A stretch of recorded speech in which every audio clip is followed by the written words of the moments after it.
हमारी पूजा, हमारा पाठ, हमारा सत्संग, हमारा ध्यान, हमारा सब चीज उस जगह निरर्थक हो जाता है जिस जगह पर हम दूसरे आत्मा के अहित में सोचना शुरू करते हैं। सब 1000 पूजा व्यर्थ हो जाएगा।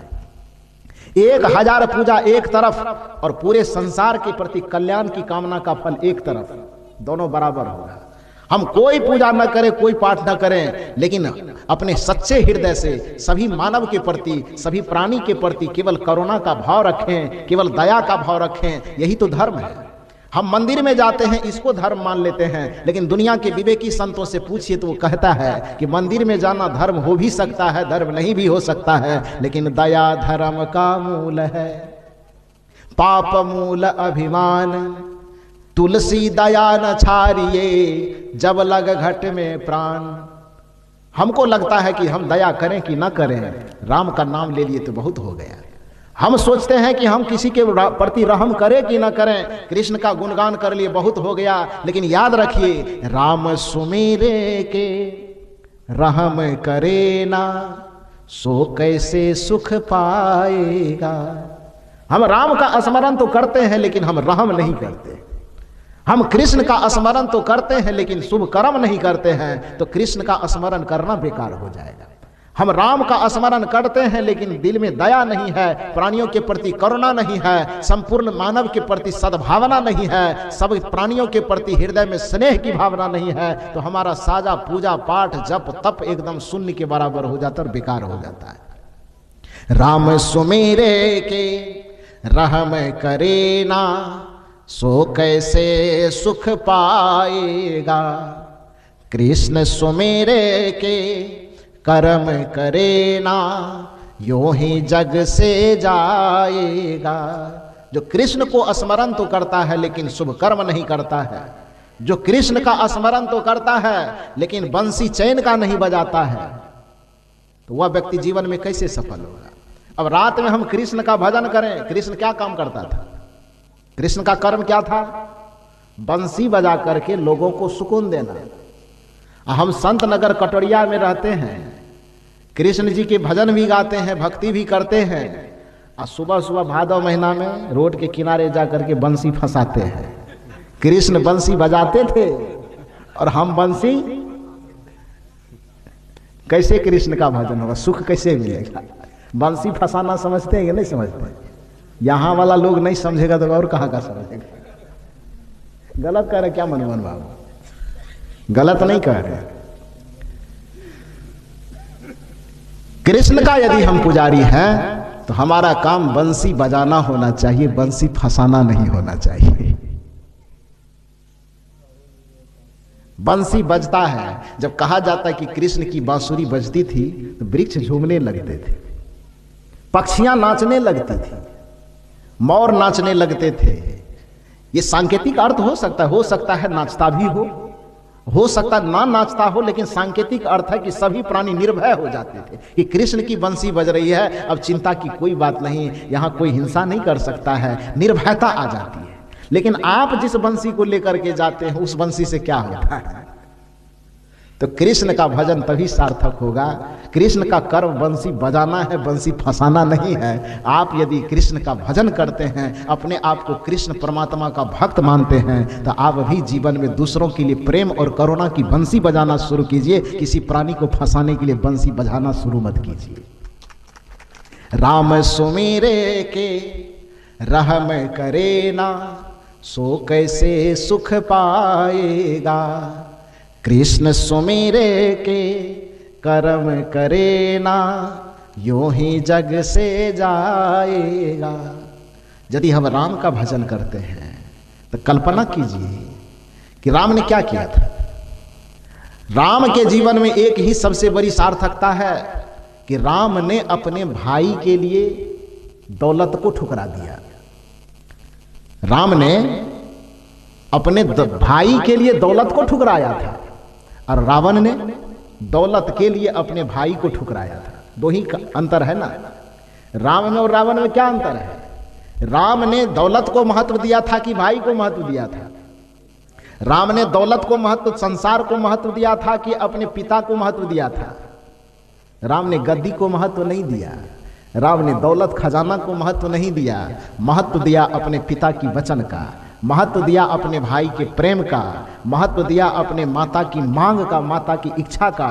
जो पुत्र अपने माँ की इच्छा के लिए दुनिया के ऐश्वर्य को ठुकरा सकता है, जो व्यक्ति अपने पिता की शर्त को पूरा करने के लिए दुनिया के सारे ऐश्वर्य को ठुकरा सकता है, जो व्यक्ति भाई के प्रेम के लिए दुनिया के सारे दौलत और खजाना को ठुकरा सकता है, वही व्यक्ति संसार में राम के सदृश राम का भक्त हो सकता है। लेकिन हम करते क्या है? भाई से झगड़ा किए, मुकदमा हो गया, कल कचहरी जाना है, तो राम जी के मंदिर में जाके और प्रार्थना करते हैं कि हे राम जी भय कर प्रगट कृपाला दीन दयाला कौशल्या हितकारी, और मन ही मन भगवान से वरदान मांगते हैं कि भगवान दुश्मन से केस लड़ने जा रहे हैं, आशीर्वाद दे दीजिएगा। जाते हैं ना राम जी के मंदिर में जाकर के, हनुमान जी के मंदिर में जाकर के अपने पिता से लड़ करके पिता को पराजित करने का आशीर्वाद मांगने जाते। राम जी आशीर्वाद देगा कि आपके पेट में तीर भोंक देगा? क्या करेगा बताइए? वो तो बेचारा पत्थर के भीतर में यदि कहीं होगा भी तो होता है नहीं, लेकिन यदि होगा भी तो भीतर से ही बेचारा कितना कुपित होता होगा कि जोरे अभागा याद। हम पूरा जीवन 14 वर्ष वनवास में काट करके जंगल में खाक छान करके हम दिखा दिए हैं कि महत्वपूर्ण भाई है, महत्वपूर्ण माँ है, महत्वपूर्ण पिता है। पिता के लिए मैंने केवल धन ही नहीं छोड़ा, भाई के लिए केवल धन ही नहीं छोड़ा, बल्कि राजसी वस्त्र, राजसी ठाट बाट को भी छोड़ करके जंगल में छाने, तब जाकर के आज हम मंदिर में तुम्हारा भगवान बन करके बैठे हुए हैं। और एक तुम अभागे हो कि अपने भाई और पिता को परेशान करने के लिए मुझसे आशीर्वाद मांगने आए हो। मैं तुम्हें आशीर्वाद तो दे नहीं सकता, लेकिन श्राप जरूर दूंगा कि अगले जन्म में तुम रावण का खानदान में चले जाना। तो राम जी यही कहेंगे। राम का यदि हम भजन करते हैं कि करते रहिए, राम जी की वंदना करते हैं करते रहिए। आप लोगों ने शिकायत यही किया है कि कबीर साहब राम को मानने नहीं देता है। आप लोगों ने कबीर साहब से यही शिकायत किया है कि कबीर साहब कृष्ण को मानने नहीं देता है। आप लोगों ने कबीर साहब से यही शिकायत किया है कि कबीर साहब देवी या देवता फलना चिलना को मानने नहीं देता है। मैं भी कबीर का बच्चा हूं, आपको मानने की सलाह देता हूं, मानिए, लेकिन तरीके से मानना शुरू कीजिए ना। राम को मानिए तो राम के आदर्श पर चलना शुरू कीजिए, कृष्ण को मानिए तो कृष्ण के आदर्श पर चलना शुरू कीजिए, शिव को मानिए तो शिव के आदर्श पर चलना शुरू कीजिए। राम का आदर्श क्या कह रहा है? छोड़ दीजिए, कबीर साहब को नहीं मानना है, रामे को मानना है, मानिए। कौन मना करता है?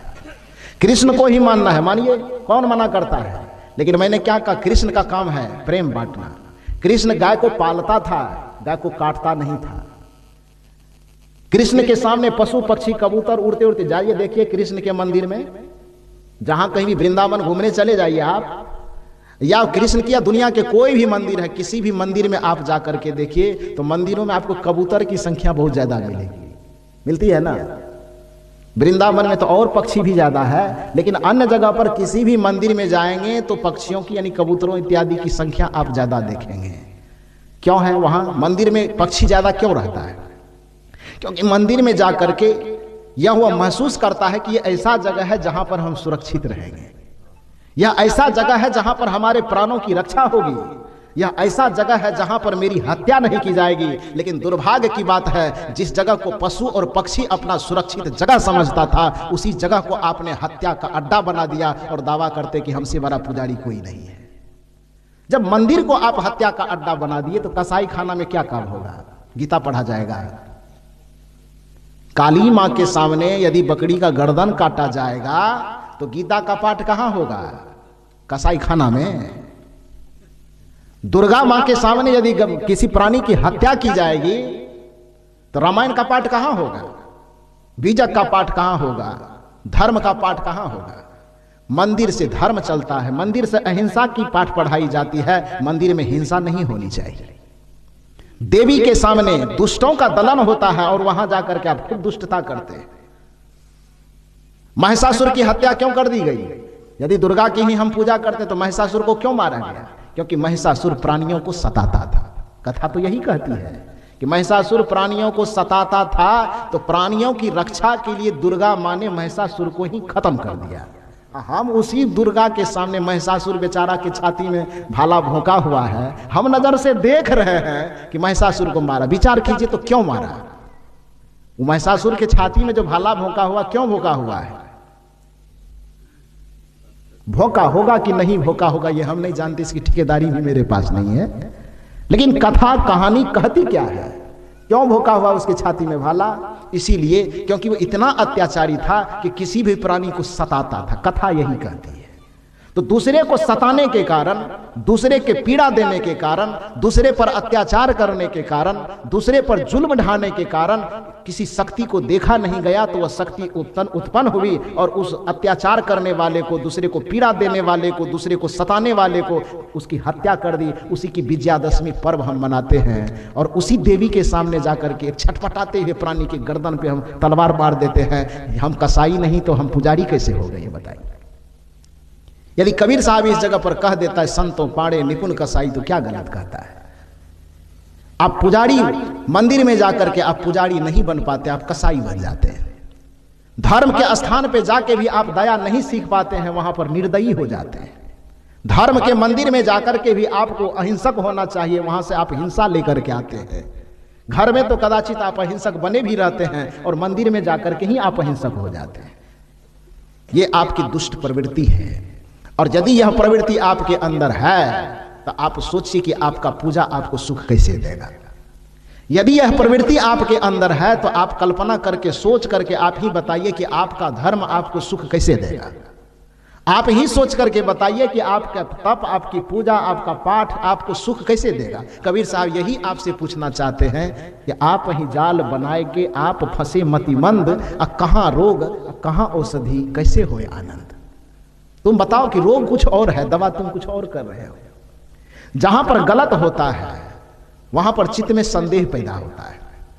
जहां व्यक्ति गलत करता है, जहां अज्ञानता होगा, जहां अज्ञानतापूर्ण कर्म होगा, गलत कर्म होगा, वहां पर न तो सुख होगा, न चैन होगा, न शांति होगी। ये परिणाम है। जैसे जहां पर आग होगा वहां ठंडी होने का सवाल कहां से होता है?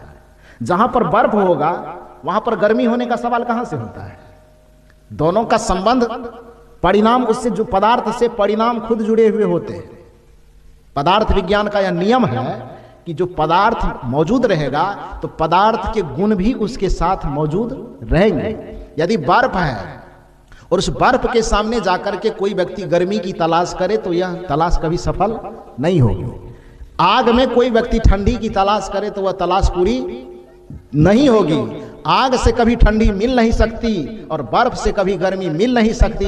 यह दोनों परिणाम एक दूसरे के साथ बंधे हुए हैं। उसी तरह से जहां पर बुरा कर्म, जिस चित्त में बुरे संस्कार, बुरे कर्म का संग्रह होगा, वहां पर सुख और शांति कभी मिल नहीं सकती है। और जिस चित्त में दया, प्रेम, करुणा, सत्य, अहिंसा उपज जाएगा, वहां पर दुख कभी टिक नहीं सकता है, वहां से दुख कोसों भाग जाएगा।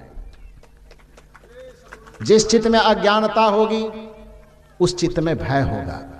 जिस चित्त में बुरा कर्म होगा उस चित्त में अपने आप भय, डर, दुख अपने आप समाया हुआ होगा। ये दार्शनिक निष्कर्ष है। ये नियम एक दूसरे के साथ बंधा हुआ है। और कोई व्यक्ति यह चाहे कि हम बुरा करके उसके बाद भी हम सुख की कामना करते हैं तो 1000 जन्म ले लेगा, लेकिन उसको कभी सुख नहीं मिलेगा। हाँ, लोगों ने सुख का पैमाना थोड़ा ये मान लिया है कि किसी के पास बहुत गाड़ी हो गई, घर हो गया, मकान हो गया, दुकान हो गया, खूब ज्यादा हो गया, तो बहुत सुखी है। अरे गलत सोच है, वो सुखी नहीं है। परिश्रम किया है, चाहे चोरी से, बेईमानी से, लूट के, खसोट के धन जमा किया जा सकता है, लेकिन सुख नहीं जमा किया जा सकता। बेईमानी, शैतानी, छल, परपंच, कपट करके के बिल्डिंग बनाई जा सकती है, लेकिन सुख नहीं बनाया जा सकता है।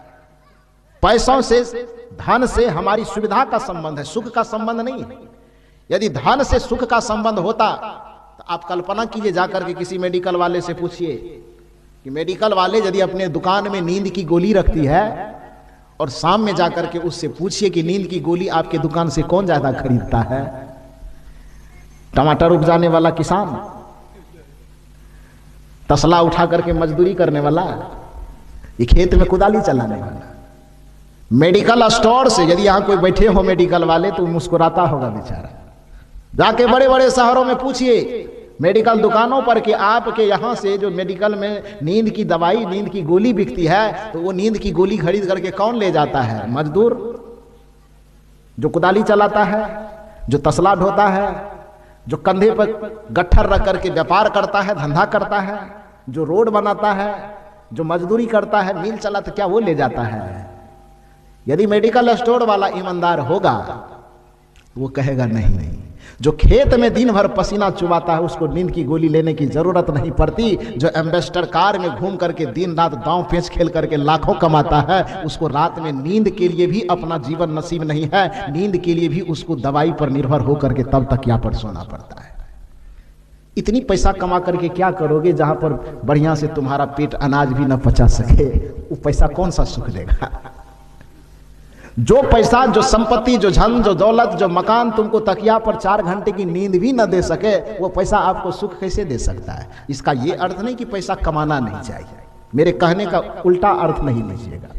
मैं ये कहना चाहता हूं आपको कि पैसे से जीवन में सुविधा आती है, मेहनत से, ईमानदारी से, परिश्रम करके जो पैसा अर्जित होता है वो कमाना जरूर चाहिए, लेकिन यह मन में भ्रम नहीं पालना चाहिए कि हमको बहुत ज्यादा पैसा आ जाएगा तो हमको बहुत ज्यादा सुख मिल जाएगा, हमको बहुत बड़ा घर बन जाएगा तो हमको बहुत ज्यादा सुख मिल जाएगा, हमें बहुत ज्यादा जमीन हो जाएंगे तो हमको बहुत ज्यादा सुख मिल जाएगा। यदि ऐसा हो सकता है तो कल्पना कीजिए कि अभी आप मुझसे कहिए मैं आपको 1 लाख रुपए दूं और आपको कहूं कि आप कहीं से सुख खरीद करके लाइए। इसमें से कौन व्यक्ति है जो 1 लाख रुपए में मुझे कहीं से सुख खरीद के ला सकते हैं, दे सकते हैं? है कोई? क्या ये डाक हो गया कतई को करोड़ में नहीं हो, अरब वाला भी कोई है क्या? पूरे पृथ्वी की संपत्ति भी यदि दे दी जाएगी तो पर भी एक छटाक भी आप सुख कहीं से खरीद के लाके नहीं दे सकते हैं, क्योंकि यह सच है कि सुख कहीं बाहर में है ही नहीं, तो आप लाके देंगे कहां से? सुख प्रत्येक व्यक्ति का निज है। मेरा सुख वो आपका सुख नहीं बन सकता है, आपका सुख मेरा सुख नहीं बन सकता है। वो सुख व्यक्ति को पैदा करना पड़ता है। लोगों ने यही सबसे बड़ी भ्रामक धारणा बना रखी है अपने दिमाग में कि सुख का संबंध संपत्ति से है। लोगों ने यह भ्रामक धारणा अपने दिमाग में पाल रखा है कि सुख का संबंध बड़ा मकान से है। सुख का, हाँ, मकान से सुविधा का संबंध है। ध्यान दीजिए, मकान आपको सुविधा देती है, मकान आपको सुख नहीं देता है। रुपया आपको सुविधा देती है, रुपया आपको सुख नहीं देता है। जमीन, जायदाद, परिवार, समाज आपको सुविधा देता है, आपको सुख नहीं देता है। तो सुविधा के लिए तो परिश्रम करना ही चाहिए, कीजिए, लेकिन सुख के लिए जो प्रयास करना होगा, सुख का एक ही रास्ता है और वह रास्ता है कि आपका चित्त निर्मल हो जाए, चित्त किसी के प्रति द्वेष से भरा ना हो, चित्त में कोई अज्ञानता ना हो, चित्त में कोई कुकर्म ना हो, चित्त में कोई विचार ना हो, चित्त में दूसरे की उलझाने की कोई समस्या पैदा करने की भावना ना हो। तो जिस दिन आपका चित्त निर्भर होगा, जिस दिन आपका मन समस्त विकारों से मुक्त होगा, उस दिन आप ही के भीतर से गंगा की भांति सुख का स्रोत फूट करके निकल जाएगा। ये परम सत्य है। ये बातें मैं धन के विरोध में नहीं कह रहा हूं आपको। धन कमाइए, उसकी जरूरत दूसरा काम है। जैसे सुई और तलवार है। यदि आपका कपड़ा फट जाए और मैं कहूं कि तलवार इस जगह काम नहीं करेगा, तो तलवार की निंदा मैं थोड़े कर रहा हूं। ये कर रहा हूं क्या? ये कपड़ा मेरा फट गया और आप उधर से तलवार लेके आ गए, मैं कहूं नहीं नहीं, तलवार से काम नहीं होगा, तो मैं तलवार को गाली दे रहा हूं? गाली दे रहा हूं? मैं सिर्फ इतना ही कह रहा हूं कि सीने वाला काम इस तलवार से नहीं होगा, इतना ही कह रहा हूं। मैं तलवार को न तो गाली दे रहा हूं, न तलवार की निंदा कर रहा हूं। यदि किसी के से लड़ना है, किसी डाल को, पात को काटना है, किसी को मरना या मारना है, तो उस जगह पर आप सुई लेकर के आइएगा, तो उस जगह हम कहेंगे कि सुई से कुछ होने वाला नहीं है। इसका यह अर्थ नहीं कि सुई की निंदा हो रही है। सुई का उपयोग अपने जगह पर है, तलवार का उपयोग अपने जगह पर है। उसी तरह से धन, दौलत, मकान, दुकान, इसका उपयोग अपने जगह पर है, उसकी भी निंदा नहीं की जा सकती है। शरीर है, संसार है, जीवन है, तो धन की भी आवश्यकता है। धन को मोह माया फलना चिलना कह करके धकेलने की कोई जरूरत नहीं है। ऐसा नहीं कि हमको सबको मैंने ललका गरवा उजला कपड़ा पहन के पहाड़ की गुफा में जाके छिप जाना है, ऐसा नहीं करना है। सन्यास का ये अर्थ कतई नहीं होता है, सत्संगी का ये अर्थ कतई नहीं। हालांकि लोगों ने वही कहे ना कि समझे बगैर उसको उल्टा पुल्टा अर्थ लगाना शुरू किया। लोगों ने कहा संसार को छोड़ना चाहिए, तो लोग ये समझ लिया कि हमको कटोरिया छोड़ देना है। कहा कि सन्यासी को संसार छोड़ना चाहिए, तो किसी ने सोच लिया कि हमको मधेपुरा छोड़ के भागलपुरा जाना है। ऐसा नहीं है। संसार छोड़ने का यह अर्थ कतई नहीं है कि किसी स्थान को छोड़ देना। संसार छोड़ने का अर्थ न तो ये लोग छोड़ना है, संसार छोड़ने का अर्थ न तो ये जगह छोड़ना है, संसार छोड़ने का अर्थ जो बाहर में संसार दिखाई देता है इसको छोड़ना नहीं है। संसार छोड़ने का अर्थ है कि बाहर के संसार में रहते रहते जो भीतर में आप ममता, मोह, अज्ञानता का संसार बनाते हैं, उस संसार को ज्ञान के आग में जला देना है। बाकी ये संसार सदा था, सदा है और सदा रहेगा। ये संसार कभी किसी से नहीं छूटता है। यदि ज्ञानी अपने ज्ञान और ध्यान में आता है तो बाहर का संसार ज्यों का त्यों रहता है, लेकिन भीतर का संसार छूट जाता है। और जिसके भीतर का संसार छूट गया, भीतर का संसार जल गया, उसको परम शांति और परम सुख मिलता है। भीतर का संसार छूटना चाहिए। नदी किनारे लगने के लिए नाव के नीचे में पानी रहे कोई बुरी बात नहीं, खतरा तो तब है जब वह पानी नाव के भीतर में आ जाए। जैसे नदी को तैरने के लिए पानी के सहारे की जरूरत है, उसी तरह से जीवन को चलने के लिए संसार के सहारे की जरूरत है। जैसे नदी को इस किनारे से दूसरे किनारे तक जाने के लिए, नाव को इस किनारे से उस किनारे तक जाने के लिए पानी के सतह की आवश्यकता है, उसी तरह से संसार में जीवन को सुखपूर्वक गुजर बसर करने के लिए धन, दौलत, परिवार, समाज, कुल, कुटुंब, रिश्ते, नाते, इस सब की जरूरत है। इसके बगैर जीवन सुविधा और सुखपूर्वक नहीं चल सकता। वो जरूरत है, किंतु वही परिवार, वही धन, वही दौलत, वही समाज, वही परिवार खतरा कब बन जाता है? जैसे नाव पानी के नीचे, पानी के ऊपर नाव रहे तब तो सुविधा है, लेकिन वही पानी यदि नाव के अंदर घुसने लगे तो जो पानी नाव को किनारे से उस किनारे तक पहुंचाता था, वही पानी नाव को मझधार में डुबा भी देता है। यह ख्याल रखना चाहिए। इतने सा ज्ञान रखना है कि जो पानी नाव का सहयोगी है, नाव के अंदर कब्जा हो जाने पर वही पानी नाव को मझधार में डुबा भी देता है। तो जो परिवार, जो समाज, जो धन, जो दौलत, जो पद, जो प्रतिष्ठा, जो संसार इस जीवन को चलाने के लिए सहयोगी होता है, यदि यही संसार, यही परिवार, यही समाज बाहर से आकर के आपके मन के और चित्त के अंदर घर बनाना शुरू कर दिया, तो फिर यही संसार आपको भवसागर में डुबा भी देगा। ये भी ख्याल रखना चाहिए। इसलिए बाहर व्यवहार में संसार का जितना उपयोग कर सकते हैं करते रहिए, लेकिन इस संसार को अपने भीतर में बसने मत दीजिएगा। इस परिवार को अपने भीतर में नहीं बसने, बाहर में बसा हुआ है, बसे रहने दीजिए। उसके आकर्षण को आप भीतर में नहीं बसने दीजिएगा, नहीं तो जीवन में बड़ा दुख मिलेगा। तो मैं कह ये रहा था कि सुख का संबंध संसार के प्राणी पदार्थों से नहीं है। सुख का संबंध, शांति का संबंध, निर्भयता का संबंध हमारे चित्त के उदारता से, चित्त के विशालता से है। चित्त यदि भयभीत हो गया तो कोई भी पूजा आपको काम नहीं देगा। चित्त में यदि मैल भरा हुआ है, चित्त में यदि अज्ञानता भरी हुई है, तो बाहर का कोई भी चीज आपको सुखी नहीं कर सकेगा। ये बात आप याद रखिए। यही कारण है कि आपके चित्त में यदि गंदगी भरी है, चित्त में मैल भरा हुआ है, चित्त में विकार भरे हुए हैं, चित्त में दूसरे के प्रति दुर्भावना भरी हुई है, तो आप बाहर कुछ भी करते रहेंगे, फिर भी जीवन डगमगाता रहेगा, जीवन भय से कंपित रहेगा। क्योंकि बाहर का कोई कुछ देखे कि न देखे, यहां तक कि आप भगवान को भी धोखा दे सकते हैं, यहां तक कि परमात्मा को भी धोखा दे सकते हैं, लेकिन अपने आत्मा को, अपने चित्त को आप धोखा नहीं दे सकते हैं। पूरे संसार से आप भाग जाइए, लेकिन अपने भीतर के उस चित्त से भागने पर, भजन सुने हैं ना, भजन नहीं है, फिल्म का गाना है, लेकिन भजन से कम नहीं है। आज की फिल्म के गाना की तरह तो है नहीं जिसको सब आदमी सुन भी नहीं सकता है। आज का गाना कोई गाना होता है? आज के गाना मतलब गाली, जिसको कि आप कोई व्यक्ति मां, बहन, बेटी के साथ यदि सुनना चाहे तो अपने परिवार के 4 सदस्य एक जगह खड़े होकर के एक साथ आज के गाना को सुन नहीं सकता है। सुन सकता है? सोचिए आपका समाज कितना रसातल में चला गया है। क्योंकि कहा जाता है, हम लोग पढ़ते थे जब ग्रेजुएशन की पढ़ाई कर रहे थे, तो उस समय एक पंक्ति आती थी हम लोगों के साहित्य में कि साहित्य समाज का दर्पण होता है। फिल्म भी साहित्य का एक विधा है, नाटक भी साहित्य का एक विधा है, फिल्म के गाना, संगीत भी साहित्य का एक विधा है। यदि आपके गाना में इतनी अश्लीलता आ गई है कि आप अपने परिवार के 4 सदस्यों के साथ सुन नहीं सकते हैं, तो वो आईना आपको बता रहा है कि आपके समाज की मानसिक स्थिति कितना बिगड़ गई है, आपका समाज कितना बिगड़ गया। आप इधर घंटी डोलाते रहिए और आपकी जो पीढ़ी है वो नरक में जाने का रास्ता खोज रही है। आप इधर माथा में चंदन टीका लगाते रहिए और आपकी पीढ़ी तैयार हो रही है कि रसातल में कैसे जाना है। इसको समझना चाहिए आपको। इस समझने के लिए खास करके वही तो कहे कि देवी देवता का स्थान पूजा ध्यान धर्म के लिए होना चाहिए, गीता रामायण के लिए होना चाहिए। लेकिन आज का जो पूजा स्थान है वो तो अहिंसा का नहीं, हिंसा का अड्डा बनते जा रहा है, जुआ का अड्डा बनते जा रहा है, शराब का अड्डा बनते जा रहा है। ये आपके और हमारे लिए, पूरे समाज के लिए सोचने का विषय है और सोचना चाहिए। आज आपके बच्चे पूजा करते हैं, अभी हाल में सरस्वती पूजा बीता है, छाती पर हाथ रख करके बताइए कितने पूजा पंडालों में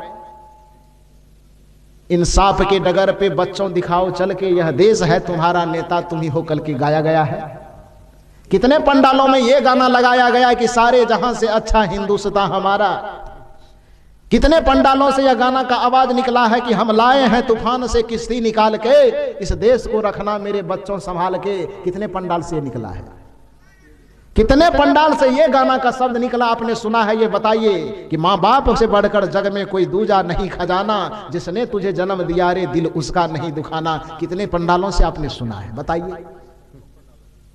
सुनने को मिला है माँ की मूर्ति लगाए, वो भी माँ कौन, विद्या की देवी, ज्ञान की देवी की मूर्ति बैठाए हैं, पूजा कर रहे हैं ज्ञान की देवी का। और तुम्हारा माथा का फीता इतना घसक गया है कि ऐसा ऐसा अश्लील गीत बजा रहे हो जो वेश्यालय में बजाना चाहिए। तुम्हारा दिमाग कहां चला जा रहा है। यदि कबीर साहब यह कहते हैं कि तब यदि ऐसा मूर्ति, ऐसा स्थान, ऐसी पूजा यदि तुम्हारे संस्कार को सफल नहीं कर पा रहे हैं, संस्कार को नहीं सजा पा रहे हैं, तो इसे मूर्ति से, इसे पूजा से हाथ जोड़ लो। तो कबीर क्या बुरा कहता है, कबीर क्या बुरा कहता है, बताओ। है आपके पास कोई तर्क तो दीजिए मुझे। यदि मैं गलत कह रहा हूं तो आप उधर से टोकिए, आप ही आजाद हैं। जैसे हम बोलने में आजाद हैं, आप भी आजाद हैं, बोल सकते हैं, बोलिए ना, क्यों नहीं बोल पा रहे हैं। पूजा उसे कहा जाता है जो आपके संस्कार को पवित्र कर दे, धर्म उसे कहा जाता है, भक्ति उसे कहा जाता है जो आपके चरित्र को निर्मल बना दे।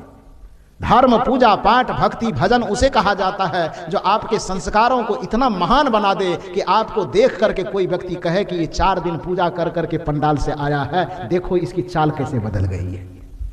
लेकिन आप घर में तो ठीक रहते हैं और पूजा के पंडाल में जाकर के आप शराब हाथ में ले लेते हैं, तो उस पूजा को अच्छा कैसे माना जाए, ये बताइए तो आप। घर में आपको माँ बाप का तो डर लगता है, यहाँ पर आप शराब, दारू, गांजा, सिगरेट नहीं पीते हैं, लेकिन सरस्वती माँ की मंदिर मूर्ति बैठाए हैं और मूर्ति के आगे में जा करके कम्बल तान करके सिगरेट पीते हैं। तो इससे वो मूर्ति से तो बढ़िया माँ ये बाप है जिससे कम से कम डर तो लगता है आपको, लगता है ना जी। मैं गलत कह रहा हूं क्या? जो पूजा, जो देवी, जो ग्रंथ आपके चित्त को उदार न बना सके, संस्कारवान न बना सके, पवित्र न बना सके, वो पूजा व्यर्थ है, वो धर्म व्यर्थ है, वो मंदिर व्यर्थ है, वो ग्रंथ व्यर्थ है, वो पाठ व्यर्थ है, वो सब बेकार है।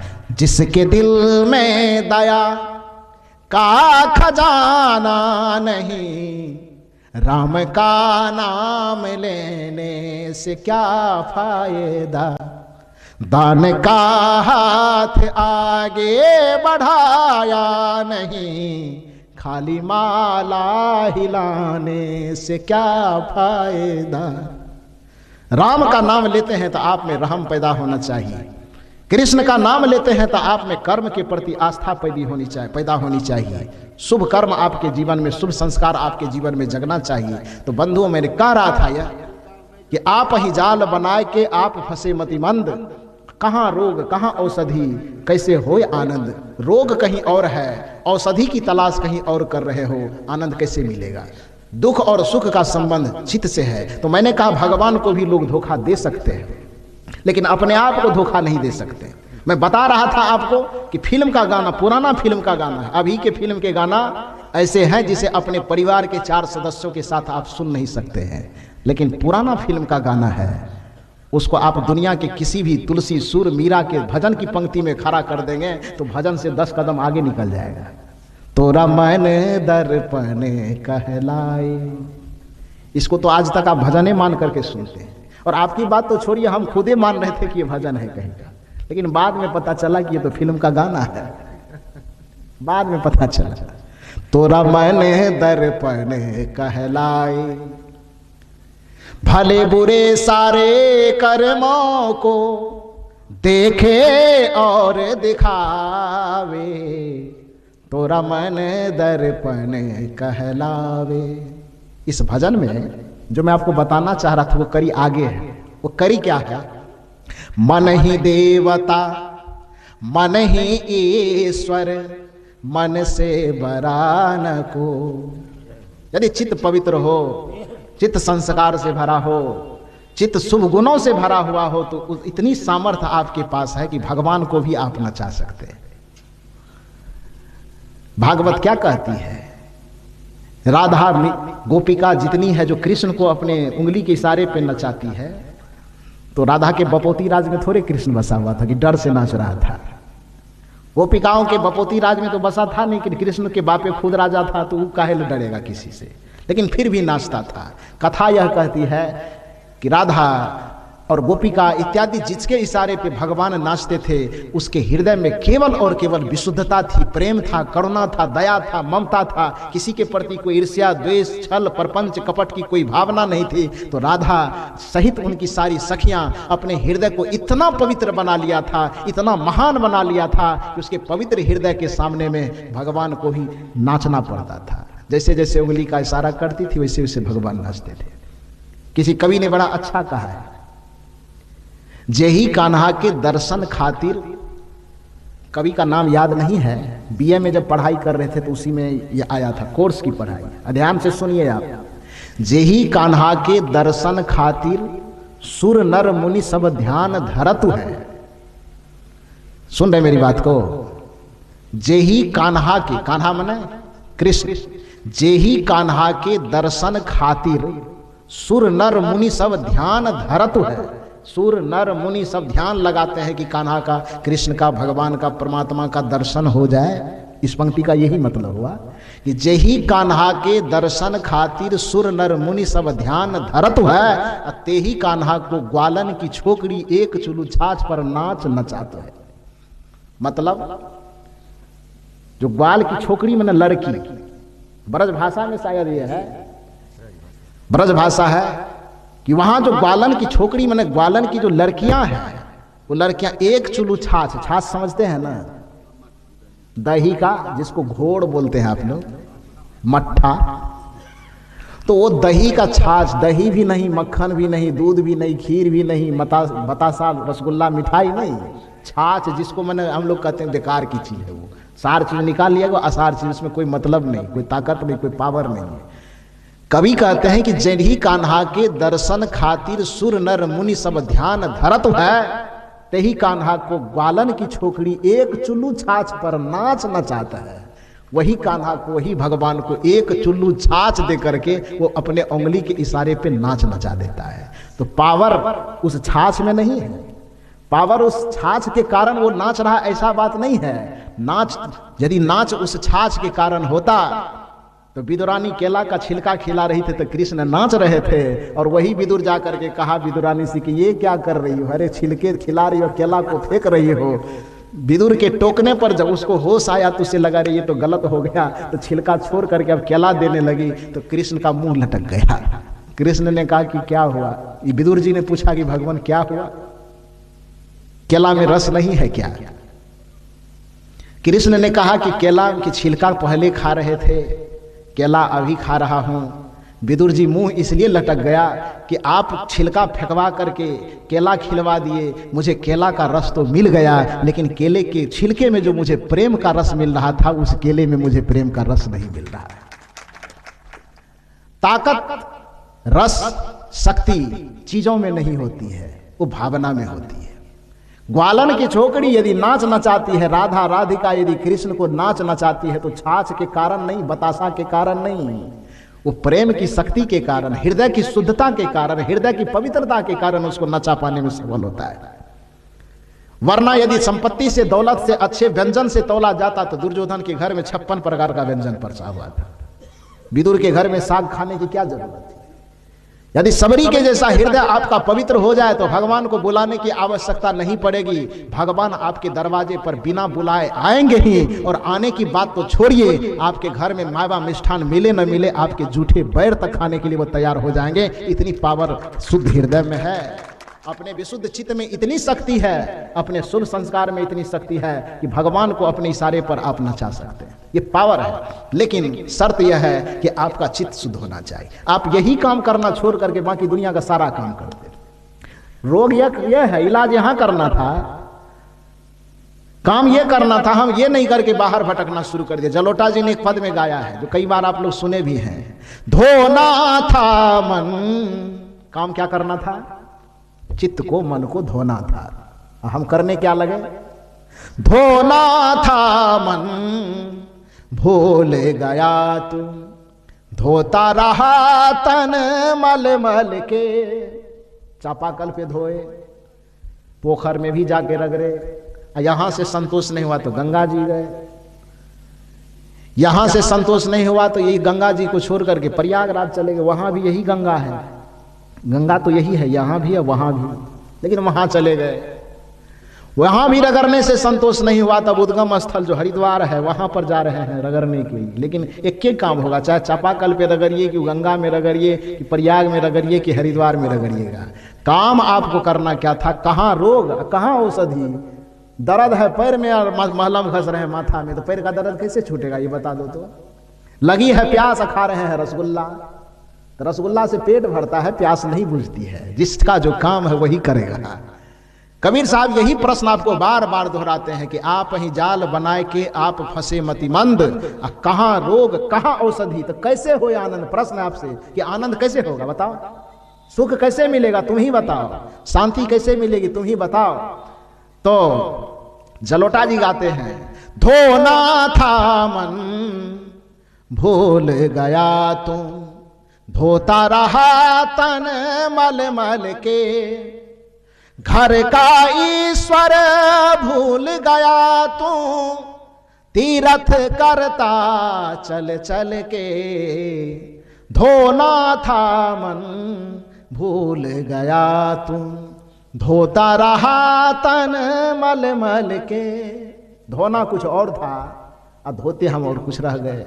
मांजना हमें मन को था, मांजना हमें चित्त को था, बचाना हम अपने कर्म को था, लेकिन हम क्या कर देते हैं? जब मन को आप मांझते रहेंगे तो मन में इतनी शक्ति प्राप्त होगी, जो अभी आपको हम फिल्म का गाना सुना रहे थे, उस गाना में कहा जा रहा है, तोरा मन दर्पण कहलाए, भले बुरे सारे कर्मों को देखे और दिखावे, तोरा मन दर्पण कहलाए।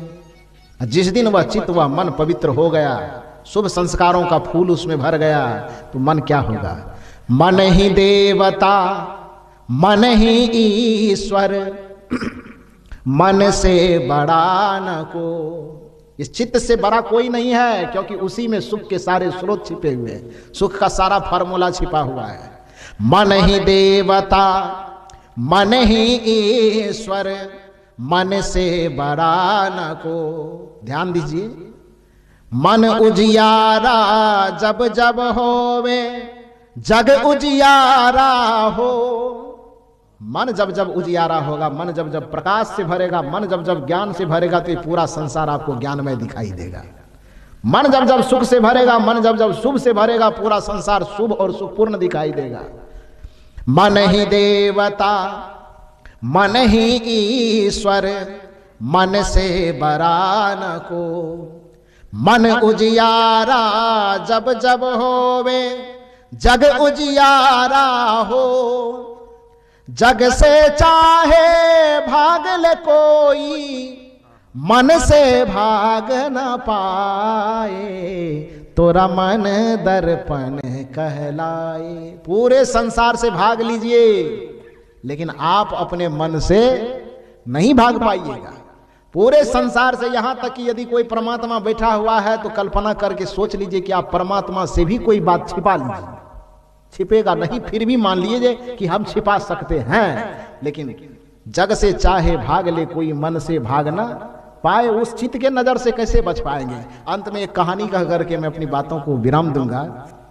अपने मन से आप कुछ नहीं छिपा सकते। पूरे दुनिया से, भगवान से, खुदा से, अल्लाह से, सबसे छिपा लीजिए, लेकिन अपने आत्मा से आप किसी भी बात को छुपा नहीं सकते, अपने चित्त से किसी भी बात को आप छुपा नहीं सकते हैं, और वही चित्त सुख और दुख दोनों का फैसला करता है। और जब कुछ छुपा ही नहीं सकते हैं तो बुरा को कैसे छिपा लीजिएगा। उदाहरण सुनिए, फिर चूंकि रात अधिक हो गई है बातों को समाप्त किया जाएगा, क्योंकि आप लोग तो साल में एक बार सुनते हैं बैठ करके, अब मेरा तो प्रतिदिन का यही काम है। ज़्यादा रात कर देंगे तो फिर तो कल दिक्कत होगी, फिर परसों कैसे करेंगे, तरसों कैसे करेंगे, तो दिक्कत हो जाएगी। इसलिए ज़्यादा ना कह करके, हाँ, एक कहानी कह देता हूँ, उसे सुन लीजिए, फिर बातों को समाप्त कर दिया जाएगा। कहानी हमारे संत महापुरुष लोग कहा करते हैं कि एक सुभान मियाँ नाम का आदमी था। वो बड़ा धनवान आदमी था, अपने गांव का प्रतिष्ठित आदमी, पैसा भी बहुत, प्रतिष्ठा भी बहुत। उसके गांव में नाटक का आयोजन किया गया, नाच जिसको बोलते हैं। नाच करने के लिए कहीं बाहर से 2-3 नर्तकी को, नाचने वाली लड़की को बुलाया गया। तो सुबह सुबह वो नाचने वाली लड़की रास्ते से जा रही थी, 2-3 और उसके साथ में गाने बजाने वाले भी थे, और नाचने वाली सब लड़कियां भी जा रही थी। सुभान मियाँ बेचारा धनी आदमी, प्रतिष्ठित आदमी, पूरे समाज का, पूरे इलाके का सबसे वरिष्ठ आदमी। वह आदमी आज की तरह बाथरूम वगैरह, लेटरिन वगैरह सब बना हुआ नहीं था। पुराने ज़माने में जैसे लोग बाहर जाते थे सुबह शाम जिस भी वक्त में हो, तो सुबह का समय था, उस सुभान मियाँ लोटा में पानी लिया और मैदान के लिए बाहर चले गए। एक जगह पर झाड़ के आड़ में बैठ करके वो सुबह क्रिया से निवृत्त हो रहा था। बैठे बैठे संजोग से वो जिस जगह पर बैठा था उस जगह पर बेर का वृक्ष था। बेर समझते हैं ना, खाने वाला जो होता है, सुगवा बेर, बढ़िया बढ़िया पका हुआ पीला पीला था। तो वो बेचारा जिस जगह पर वो बैठा था उसी जगह पर वो बेर भी टप टप टप टप करके गिर रहा था। तो काम तो कर रहा था दूसरा, लेकिन वो आगे में जो बेर गिर रहा था तो उस बेचारे से रहा नहीं गया।